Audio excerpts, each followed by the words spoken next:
Hello everyone, welcome to Deepa's kitchen. आज मी बनवणार आहे व्हॅनिला आईस्क्रीम। खूप सोपी आहे आणि कमीत कमी सामानामध्ये बनणारी आहे। तर इथे काय झालं, स्टार्टिंगला गॅसच चालू होत नव्हता, तर झाला थोड्या वेळाने चालू। तर इथे मी 1 कप दूध घेतलंय आणि त्याच्यातलंच मी थोडंसं दूध काढून त्याच्यामध्ये कॉर्न फ्लावर पावडर आहे, तर ती त्याच्यामध्ये मी मिक्स करणार आहे। तर इथे काय करायचं, जेव्हा पण तुम्ही पॅकेट वगैरे कट करून ठेवसान तर त्याला चांगलं ठेवायचं एअर टाईट वगैरे, जेणेकरून जे आहे ते जास्त दिवस टिकेन, जास्त दिवस चालणार। तर इथे मी त्याच्यातलंच 1 कप मधलंच दूध थोडंसं काढलंय प्लेटमध्ये आणि त्याच्यामध्ये मी मक्काची जी पावडर आहे तर ते त्याच्यामध्ये मी ऍड करणार आहे। तर बघा, मस्त असं त्याला चांगलं फेटून घ्यायचंय, म्हणजे जे बॉल्स वगैरे काही असतील तर ते चांगलं त्याला मिक्स करून घ्यायचंय। आणि इथे मी जे थोडंसं दूध ठेवलेलं होतं त्याच्यामध्ये 3 टेबलस्पून इथे मी साखर ऍड केली आहे आणि त्याला बघू शकता किती मस्त घट्टपणा आलाय। तर चांगलं मिक्स करून घ्यायचंय आणि फेटत राहायचंय जोपर्यंत, आणि गॅस कमी ठेवायचा आहे, फुल ठेवू नका, जेणेकरून ते जास्त जळेन किंवा खाली पण लागू शकतं। तर चांगलं फेटत राहायचं आणि बघा इथे मस्त घट्ट झालं ते। तर त्याला एखाद्या वाटीमध्ये बाउलमध्ये काढून घ्यायचं आणि पॅक चांगलं करून फ्रीजमध्ये ठेवून द्यायचं, चांगलं त्याला थंड करून घ्यायचंय।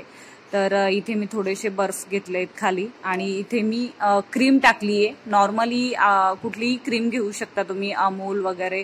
तर इथे मी जी केक बनवणारी क्रीम जी आहे, व्हिपिंग क्रीम, ती यूज केली आहे आणि त्याला थोडंसं बर्फाचं ते होतं, तर त्याला चांगलं बारीक करून घेतलंय। तर इथे माझ्याकडे होतं ब्लेंडर। जर का तुमच्याकडे ब्लेंडर वगैरे नसेल तर जे नॉर्मली आपण जी रई असती किंवा कोणाकडे मॅशर वगैरे ते असतं ना, तर त्याने पण तुम्ही बनवू शकता, कारण की आपल्याला याची टाईट घट्ट अशी क्रीम बनवायची नाहीये।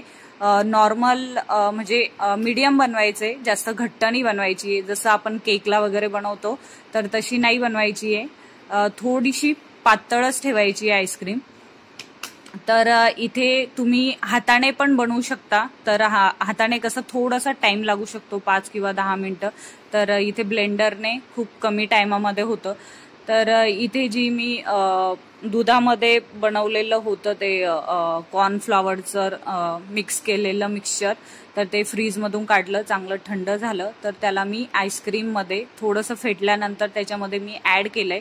चांगलं थंड होऊ द्यायचंय, त्याच्यानंतरच क्रीममध्ये ते ऍड करायचंय मिक्सचर। तर ते टाकल्यानंतर पण थोडा वेळ हाताने फेटून घ्यायचंय आणि त्याच्यानंतर परत ब्लेंडरनी किंवा जे तुमच्याकडे अवेलेबल असेल, हे बघा याच्या थ्रू पण तुम्ही करू शकता, मी दाखवलं तुम्हाला।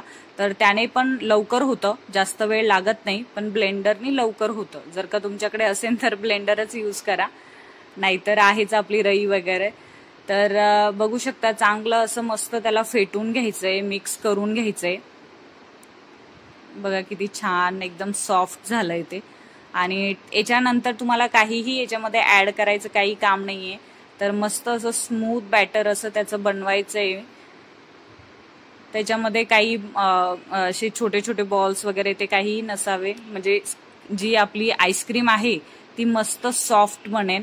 तर इथे मी व्हॅनिला ऍड करतीये थोडासा, म्हणजे 2-3 बूंद अशी ऍड करतीये, जास्त नाही करत आहे, कारण की जी आईस्क्रीम आहे तर ती लिमिटेड क्वांटिटीमध्ये आहे, म्हणजे 1 कपचीच बनवतीये मी, तर त्याच्यासाठी 3 बूंद भरपूर झाले, नाहीतर जास्त टाकसान तर ते पूर्ण व्हॅनिलाचंच टेस्ट वगैरे त्याचीच येईल।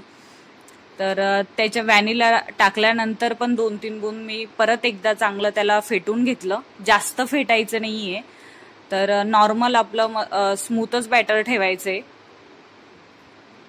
तर एखादा एअरटाईट डबा वगैरे घ्यायचा आहे, एअरटाईट नसेल तर नॉर्मली वगैरे डब्बा असेल तर त्याच्यामध्ये पण तुम्ही ठेवू शकता। बघा बॅटर एकदम स्मूथ आहे, जास्त कडक थिक वगैरे नाहीये, तर अशा पद्धतीनेच बनवायचंय। तर नॉर्मली तुम्ही जे अवेलेबल असेल त्याने पण फेटू शकता, होऊन जातं, एवढं कडक आपल्याला बनवायचं नसतं। तर चांगलं त्याच्यातली सगळी क्रीम काढून घ्यायची आहे बाउलमध्ये आणि त्याच्यानंतर मस्त एअर टाईट त्याला टाईट करून फ्रीझरमध्ये ठेवून द्यायचंय। तर बघा 1 कपमध्ये मस्त छोटासा डब्बा आईस्क्रीमचा भरून जातो, घरच्या घरी मस्त सिंपल अशी आईस्क्रीम बनती। तर आईस्क्रीम मी ही सकाळी बनवली होती, तर त्याच्यानंतर 5 ते 6 तास मी याला फ्रीझरमध्ये ठेवलं होतं। तर मस्त सॉफ्ट अशी क्रीम झाली आहे बघा, आईस्क्रीम झाली आहे। तर नक्की घरी ट्राय करा। स्वस्थ रहा, मस्त रहा, चांगलं जेवण करा। थँक्यू।